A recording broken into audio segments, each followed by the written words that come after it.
Metro নিয়ে বড় ঘোষণা। আগামী 23শে মার্চ থেকে প্রতি রবিবার থাকবে ট্রাফিক ব্লক। এর জেরেই এবার থেকে প্রত্যেক রবিবার বন্ধ থাকবে গ্রিন লাইন তথা হাওড়া ময়দান এবং সল্টলেক সেক্টর 5 লাইনের মেট্রো। গত 19শে মার্চ বুধবার এই নির্দেশিকা জারি করেছে কলকাতা মেট্রো। পরবর্তী নির্দেশিকা জারি না হওয়া পর্যন্ত এই নিয়মই কার্যকরী থাকবে।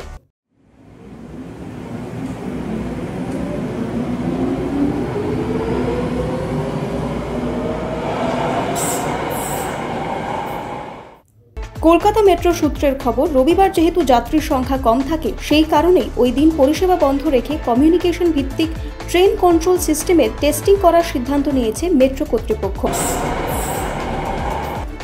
এই প্রযুক্তির মাধ্যমে মেট্রোয় যাত্রীদের নিরাপত্তা ও ট্রেন চলাচলের সুবিধা বাড়লেও এই কাজ কবে শেষ হবে সেটাই দেখার। ব্যুরো রিপোর্ট, আজ এখন নিউজ, কলকাতা।